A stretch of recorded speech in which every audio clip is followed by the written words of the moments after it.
Hello, warriors. Welcome to the U Movement. I am B. And this is kind of a part 2 to today's earlier video in which I was talking a lot about grieving the older version of myself, the 21 version of myself, that nice woman that I once was. And it really got me thinking a lot about, I've been just reviewing so much, and it's strange because no planet is in retrograde at the present moment in time, but I'm in a real reviewing kind of energy and vibe as we're prepping up to go into a lot more retrogrades coming up ahead. We have energetically a portal coming open, 7 planets in alignment on the 28th. We've got a new moon. So yeah, lots is energetically happening. But I said this year is going to be like this. So much happening. So before it all starts kicking off, I'm reviewing what was and still integrating. And quite honestly, it feels like I never really had a chance to integrate a lot of my awakening, because on my awakening, I was integrating the 40 years that happened before my awakening. And on my awakening, it was very PTSD inducing. So that woman that I was talking about, that I did that lovely little reel, and I'm going to add that reel in. Why not? If Instagram lets me take it and steal it with the music, I'm allowed to do 60 seconds on YouTube, because that was my homage to that woman who was full of hope and full of vigor and full of vitality. And I can remember my slogan actually back then was, each day is getting better than the last. And that's where it was. So this video is a complimentary video that comes along with that, because I want to talk to you about what happens when you step out of your comfort zone and you set off down the path with, dreams and notions and good intentions for healing, for your wellness, for your betterment, for whatever it is that you're wanting to obtain. And this is where things went awry for me, because this was something I couldn't foresee. When the awakening began, it was all about a mission to heal myself. It was all about a mission to free myself from this dysfunctional relationship. It was all about a mission to step into my power and be in alignment with soul and ascend, all these great lofty goals and ideas. And then you set off down the hero's journey and you are presented with resistance. And you would think, okay, at least I did, you would think that when you announce to your peoples that, hey, I've decided I'm going on a diet, or hey, I've made the decision I'm leaving this relationship, or hey, I'm quitting this alcohol, or I'm doing this, I'm doing that. So you make a huge shift and you make a decision to change, and you think that people are going to support you. They are not. They are not. Some might. There are situations where some are like, oh, thank God, we've been waiting for you to make this decision forever. We're really cheering you on. And then others will not. And they will not only not support you, they will do everything in their power to make you fail, to try to make you fail. And that came as like a devastating shock to me, that there were a couple of instances in my early awakening that were exceptionally PTSD inducing for me. And then because I was dealing with the anxiety and the fear and the terror and the this and the that, I didn't have time to process through what in fact was happening. So it's like now I'm finally being given an opportunity from spirit to like look back and integrate what happened.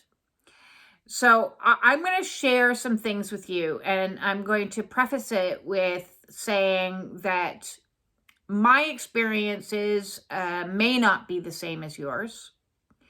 My experiences and insights I are seeing some pattern recognition from my neurodivergence that is not based upon any scientific anything other than my own personal experience. So I'm going to present to you in this video a couple of concepts or theories, I suppose, because they're my theories, that may be something you've never heard before. And, you know, if you want some science behind it, I don't have any science behind it. I have spirituality behind it. And this is my theory.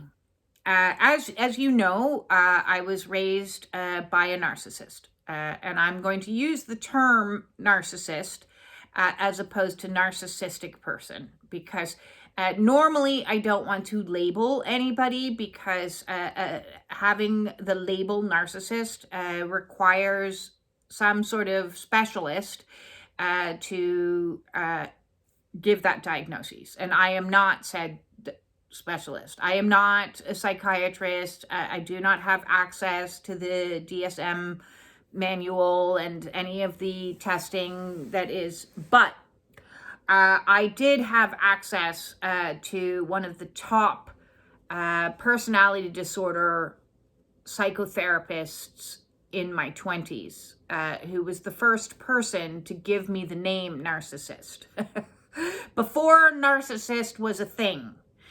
So I went through my life knowing my mother was a narcissist because he told me that. Now, again, she wasn't tested by him, but I was his client, and we were addressing the fact that I was being raised by a narcissist.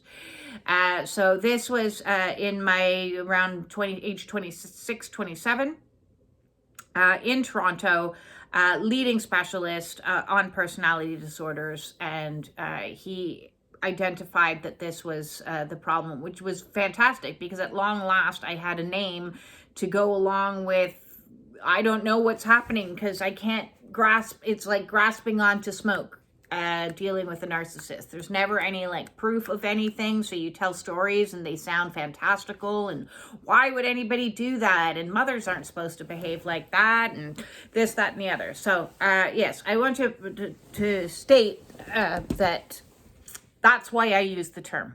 I use the term because it was given to me by a professional. Otherwise, I normally would say, let's just say narcissistic, because, you know, we don't have proof of anything. And, you know, in regards to my ex, which is a reenactment abuse, when we are raised in a narcissistic household, we reenact, or an abusive household, we reenact that in our romantic relationships until we get the kick up the backside that we need to learn the karmic lesson, to raise the boundaries, to see them for what they are, to get the fuck out and save oneself.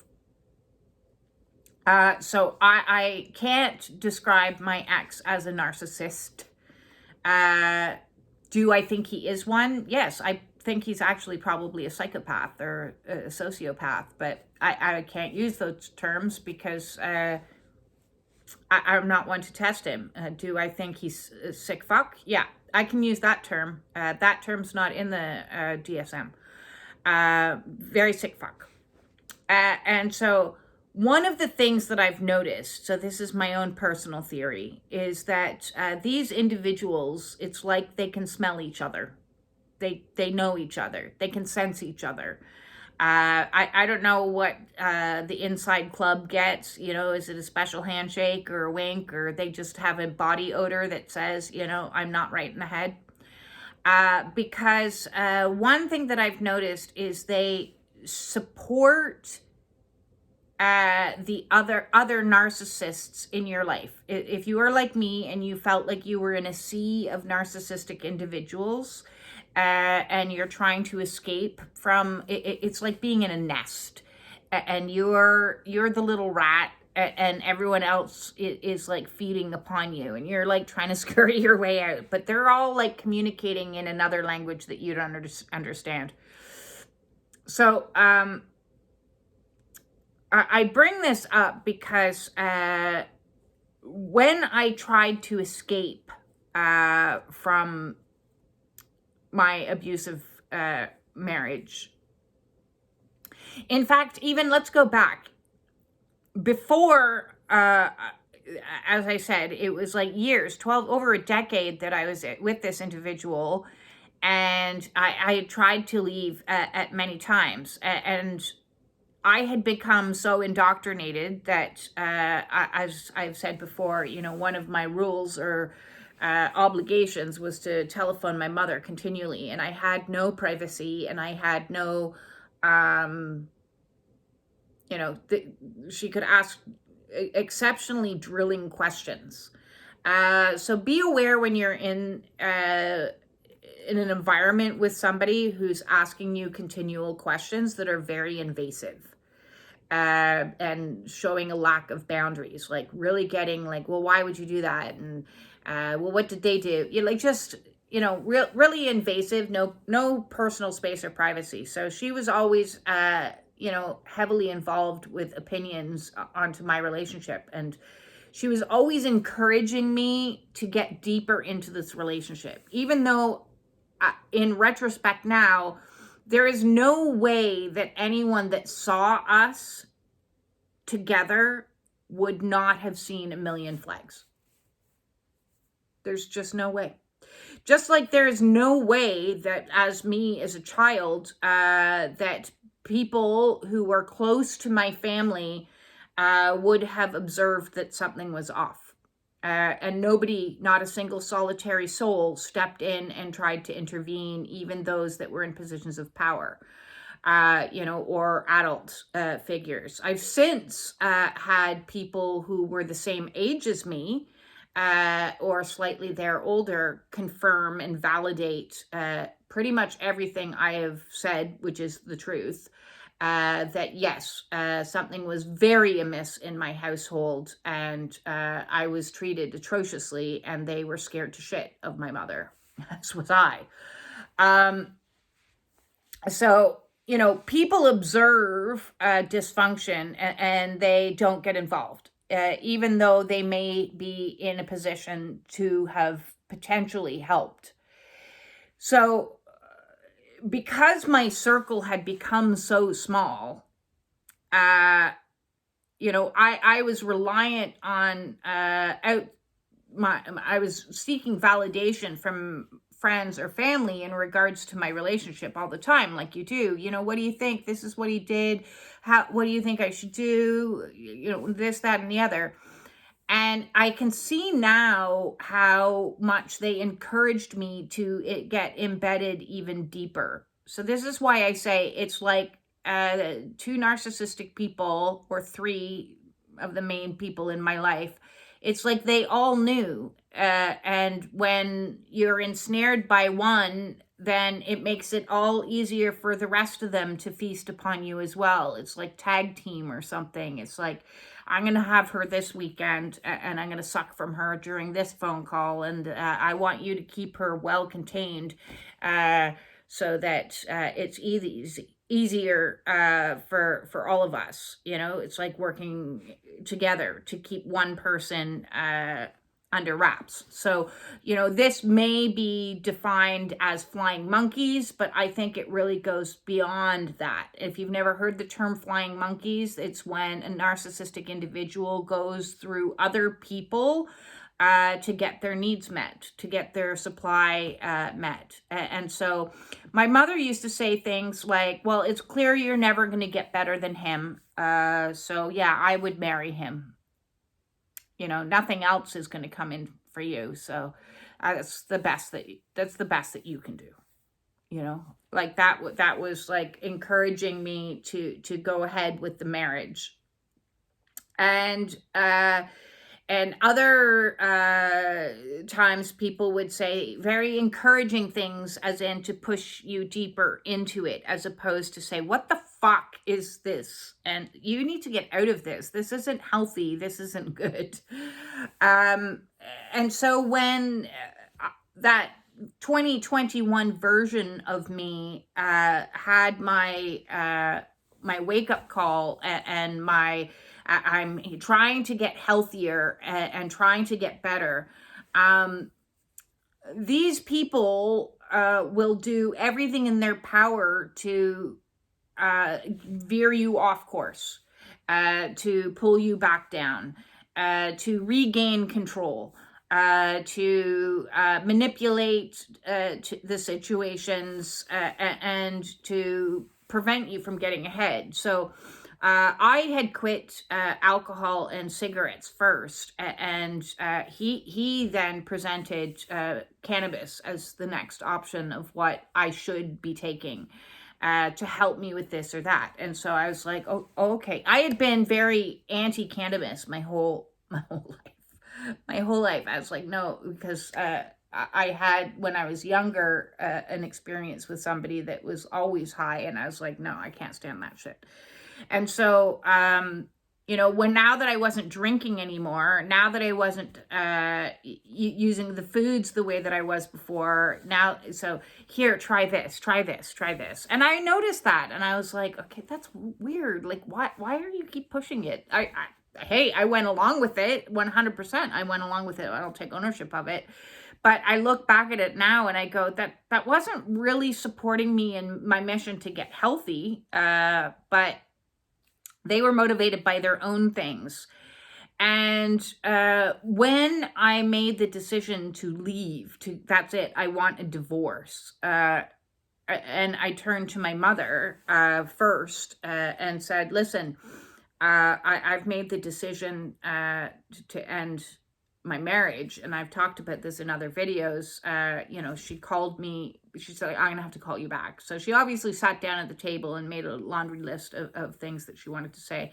She called me back and she was like, well, I think you're making the worst mistake you could possibly make, because no one else will ever love you, and you are unlovable, you are incapable, you are, and I hung up the phone, and I it was like my brain was like split open, like a nuclear warhead had just landed on my brain. That's the last thing you want to hear from somebody who's supposed to, technically be supportive of you. And when you're going through a difficult time and you're talking about divorce and separation, like, oh, you would like to have a little bit of compassion or empathy or understanding or validation, support, any of those things. But she didn't have any of those to offer. And that was one of the last times I spoke to her before she died.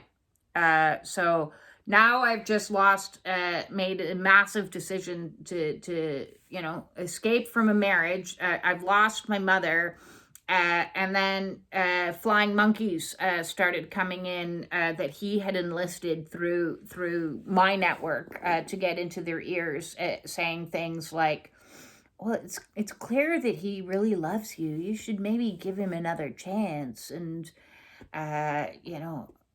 he seems like such a nice guy. Like, why are my friends telling me shit like this? Why is an acupuncturist saying that she really hopes the two of us get back together? So be aware is what this video is all about. That when you try to escape from something, someone, or some behavior, it is common in my experience that you will be tried to be pulled back, pulled down, pushed into it, not allowed to escape from it. And it kind of reminds me of the movie The Matrix with all the Mr. Smiths, they don't want you to find freedom. They don't. They don't want you to find freedom out of the dysfunction, and whether those are family members that will stop at nothing to be cruel and hurtful, insulting, diminutive, non-supportive.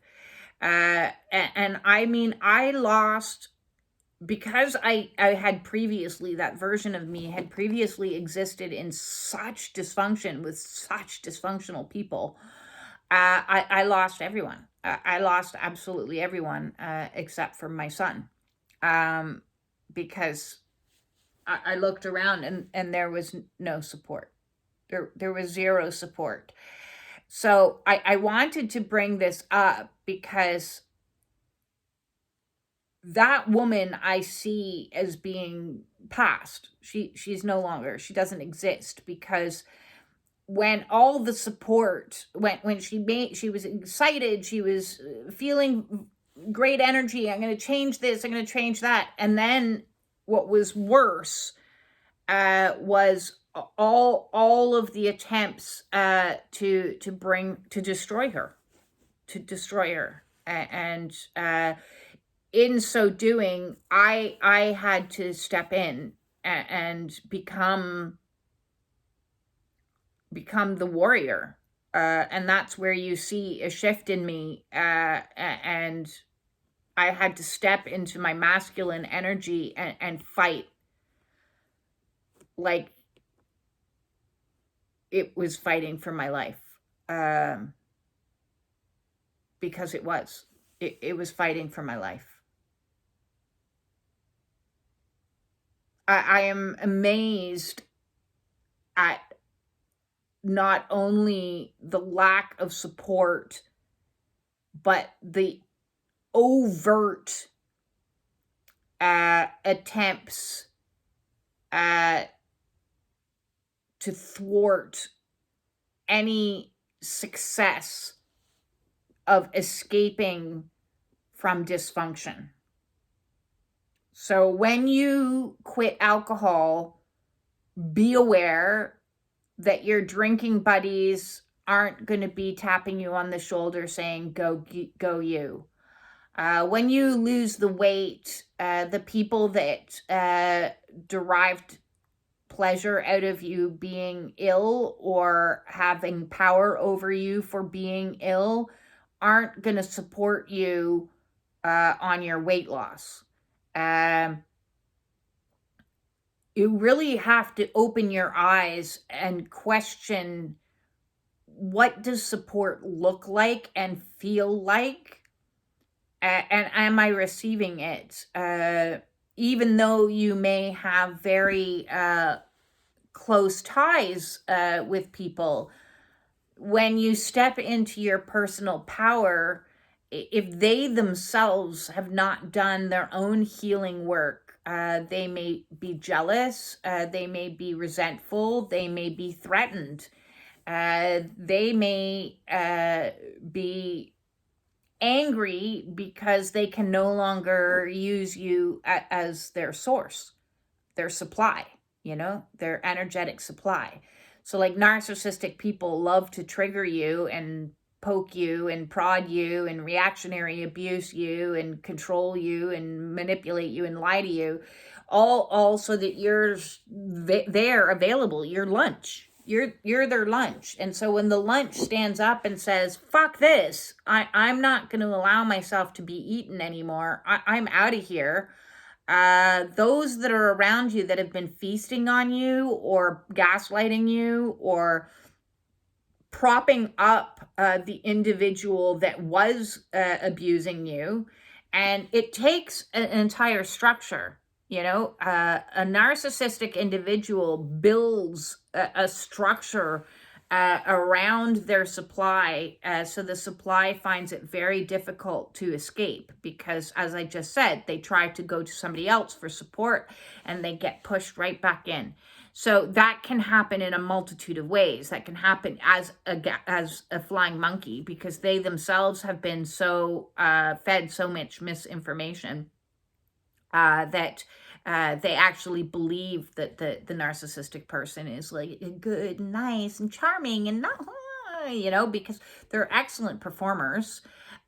Or they themselves, as I said, have some of this narcissistic energy, and they want to push you back in so that you remain controlled, you remain accessible, you remain contained. So this is kind of a depressing second part video, except for the fact that regardless of all of their attempts to destroy me, and on no certain terms do I think anything less of what particularly my mother and my ex did to me, in regards to such vile, hurtful, hateful acts in attempts to destroy me. They didn't work. I'm still here. Not only am I still here, I'm a stronger version of me. So that version of me may not be here anymore. That easily controlled version, that blind and rose-colored glasses version, that beautiful, beautiful woman that wasn't treated very well may not be here anymore. And I honor her today a lot. I'm holding her in very high regard. But I now reside in this body, and I'm a lot tougher. I'm a lot more resilient. I'm a lot more independent. I'm a lot more free. Freedom comes with a hefty price tag. It really does. And I am so grateful for the freedoms that I have found myself. There are still a few more freedoms that I am awaiting as I relax into God and let God guide me the rest of this journey. I no longer need to fight alone. I know I have an army of angels behind me. And I know that I am being propelled to be in mission for God and for humanity.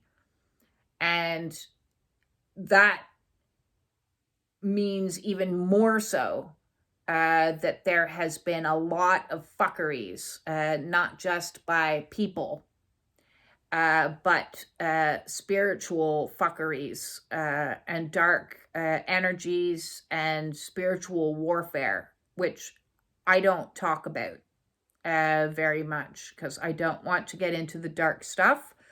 But it is going to be something I will address much more thoroughly moving forward, because people need to be aware that there is a lot that is trying to prevent you from standing in the light, standing in your power.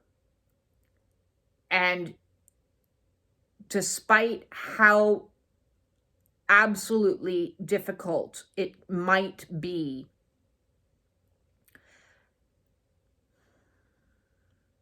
all you have to do is keep going. All you have to do is keep breathing.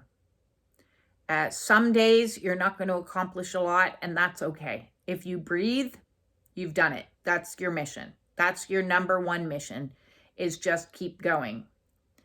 More and more, I'm seeing posts of people asking for help on their spiritual awakening as they're experiencing a lot of conflict with other individuals, fuckeries, as I call them, that are tripping them up and causing a lot of wreaking havoc on a smooth life, and spiritual stuff that is by no means my expertise. I used to, that version of me before, used to just pray to angels and think everything was going to be hunky-dory. She had no idea. She had no idea how dark could be, and how evil could be.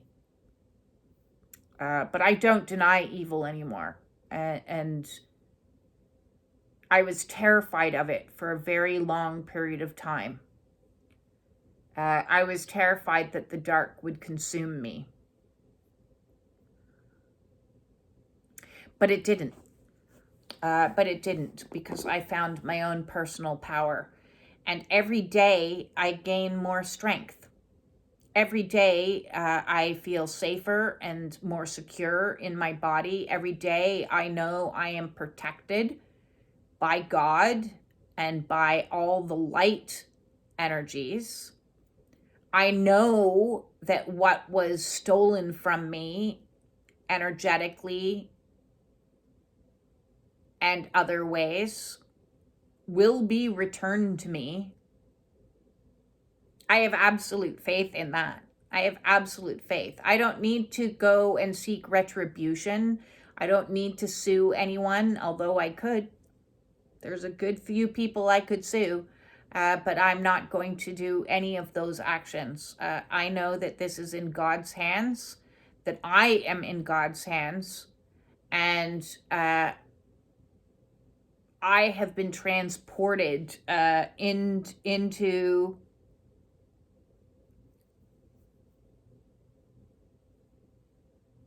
soul.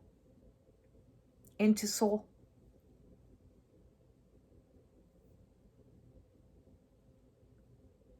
Divine protection is real.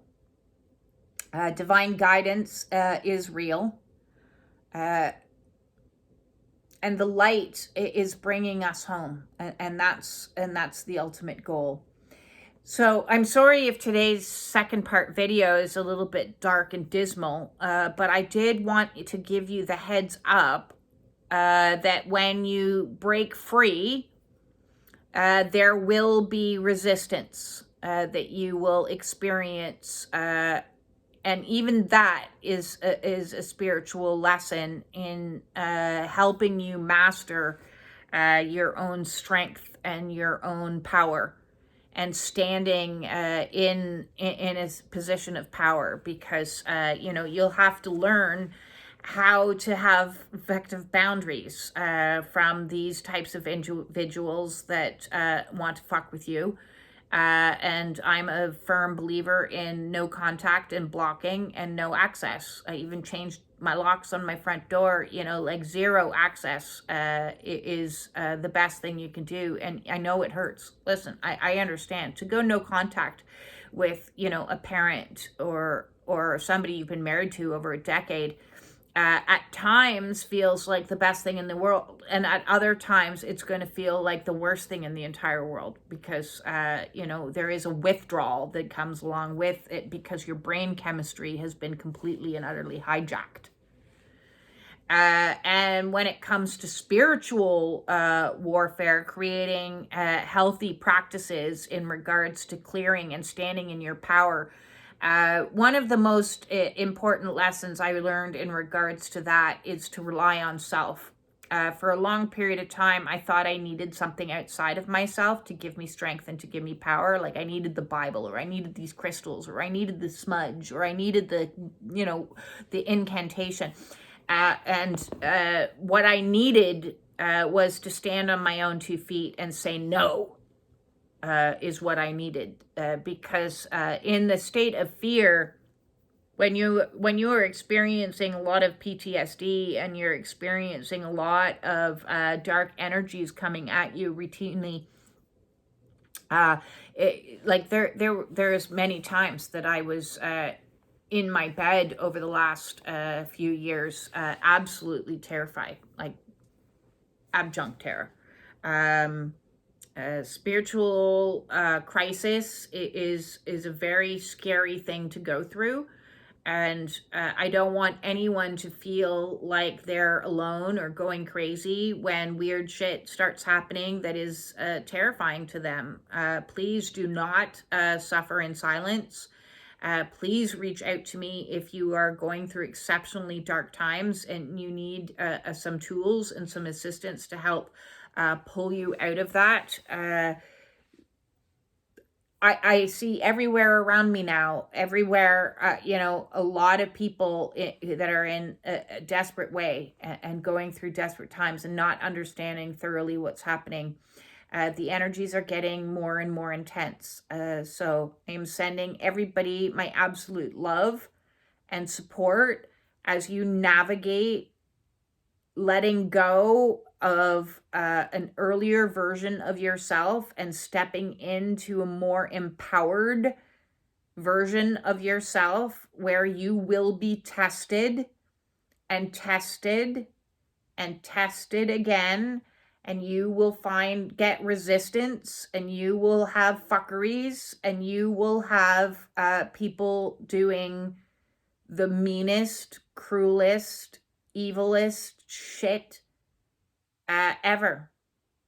And part of the reason for that is, they themselves are so consumed with darkness that they've opened themselves to things. So it's like, I view it as like dark spirit is talking through them when they, all of a sudden are in your face at a line and, you fucker, you didn't get my chips in time, or you banged into me. Like, people will just, they're just highly reactionary right now. And so you just walk away, get away, get away, get away, get away. To disengage, create space, create boundaries. It doesn't matter what's coming at you or who's coming at you.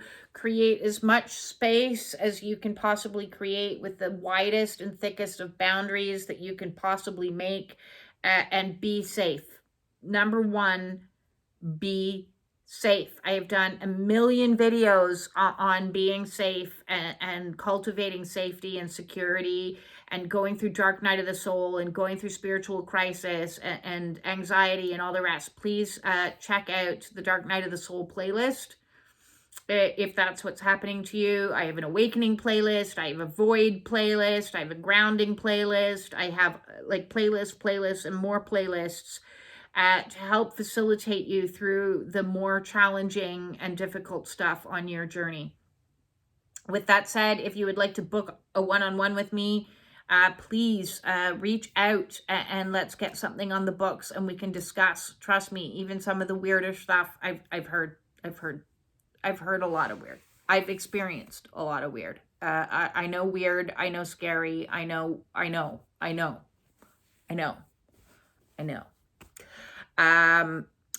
Send me off an email at justbeing@gmail.com and let's get you onto the books. Next week is my earliest. I have some appointments there. So, with that all said, thank you very much for all the likes, the shares, the subscriptions. I really appreciate, spreading the word out to anyone else that's suffering, that needs help. The more that I can get my messages out there, the more people I can potentially help in dark times. Yes. Peace out.